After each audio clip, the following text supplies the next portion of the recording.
Assalamualaikum warahmatullahi wabarakatuh. Perkenalkan, saya Rizky Wulandari, mahasiswa jurusan Bimbingan dan Konseling NIM 13014180064. Di sini, saya akan membahas mengenai kecemasan atau yang biasa kita sebut dengan anxiety.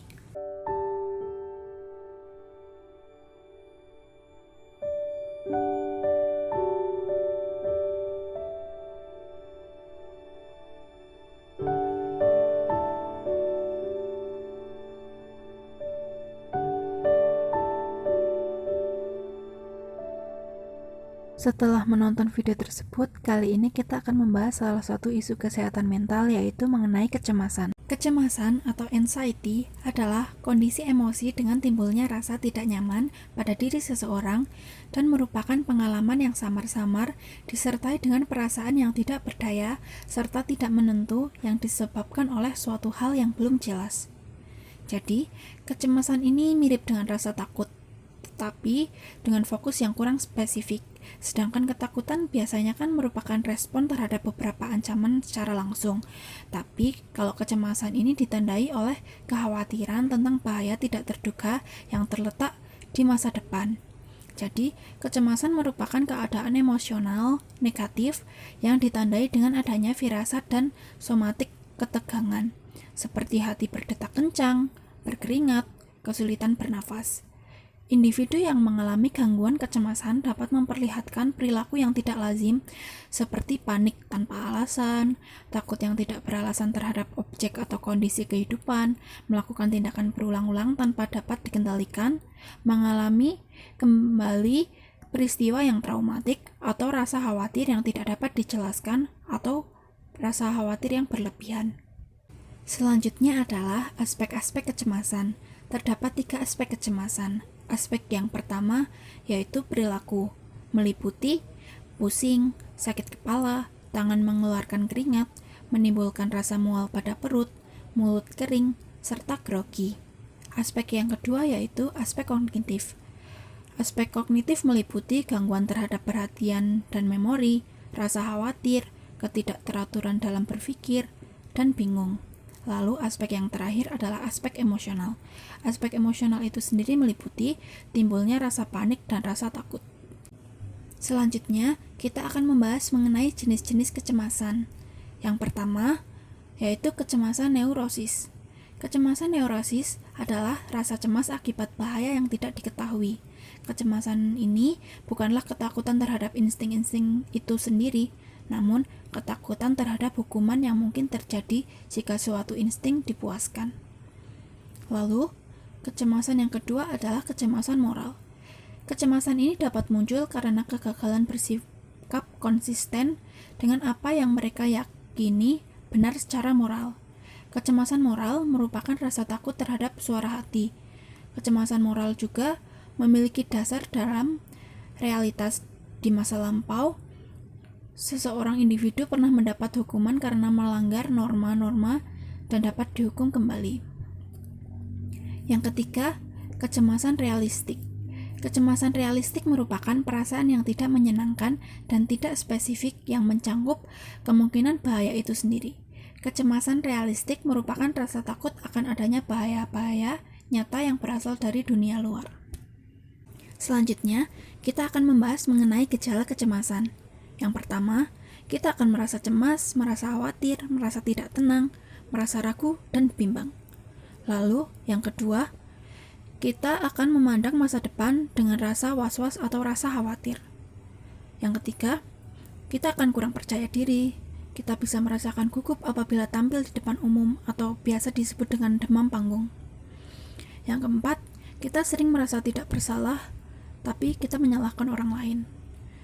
Yang kelima, kita tidak mudah mengalah, tapi kita juga suka ngotot. Yang keenam, gerakan sering serba salah. Kita akan merasa tidak tenang, merasa gelisah, merasa tidak tenang bila duduk.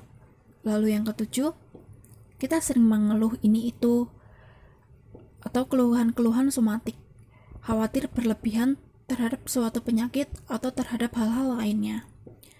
Selanjutnya, Kita akan mudah tersinggung, suka membesar-besarkan masalah yang kecil, atau sering biasa disebut dengan mendramatisir suatu keadaan. Yang selanjutnya, saat mengambil keputusan, sering diliputi oleh rasa bimbang dan rasa ragu.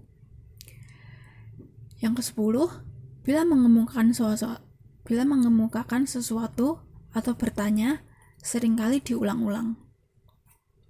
Lalu, gejala yang terakhir, kalau kita sedang merasa emosi, kita seringkali bertindak histeris. Selanjutnya, kita akan membahas mengenai faktor-faktor yang mempengaruhi kecemasan. Faktor yang pertama yaitu pengalaman negatif pada masa lalu. Sebab utama dari timbulnya rasa cemas adalah kembali pada masa anak-anak, yaitu timbulnya rasa tidak menyenangkan mengenai peristiwa yang sudah terjadi, lalu terulang lagi pada masa yang akan datang. Individu menghadapi situasi yang sama dan juga menimbulkan ketidaknyamanan seperti pengalaman pernah gagal dalam mengikuti ujian atau mengikuti tes. Lalu, faktor yang kedua adalah pikiran tidak rasional. Pikiran tidak rasional ini terbagi menjadi 4 bentuk. Yang pertama, kegagalan katastrofik, yaitu adanya asumsi dari individu bahwa sesuatu yang buruk akan terjadi pada dirinya. Individu mengalami kecemasan serta perasaan ketidakmampuan dan ketidaksanggupan dalam mengatasi permasalahannya. Lalu yang kedua, kesempurnaan. Individu mengharapkan kepada dirinya untuk berperilaku sempurna dan tidak memiliki cacat. Individu menjadikan ukuran kesempurnaan sebagai sebuah target dan sumber yang dapat memberikan inspirasi. Yang ketiga, persetujuan. Lalu, yang keempat adalah generalisasi yang tidak tepat, yaitu generalisasi yang berlebihan. Ini terjadi pada orang yang memiliki sedikit pengalaman. Materi yang selanjutnya yaitu tingkat kecemasan. Tingkat kecemasan ada 4. Yang pertama, ansietas ringan. Ansietas ringan berhubungan dengan ketegangan dalam kehidupan sehari-hari. Ansietas ini menyebabkan individu menjadi waspada dan meningkatkan lapang persepsinya.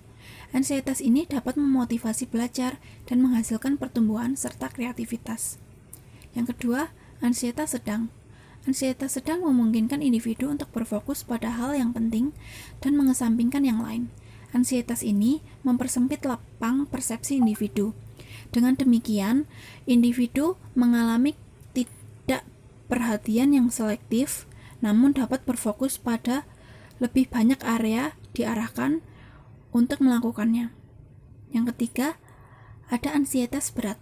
Ansietas berat sangat mengurangi lapang persepsi individu.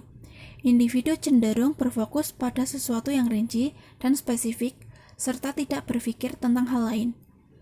Semua perilaku ditunjukkan untuk mengurangi ketegangan. Individu tersebut memamerkan banyak arahan untuk berfokus pada area lain. Lalu yang keempat, ada tingkat panik.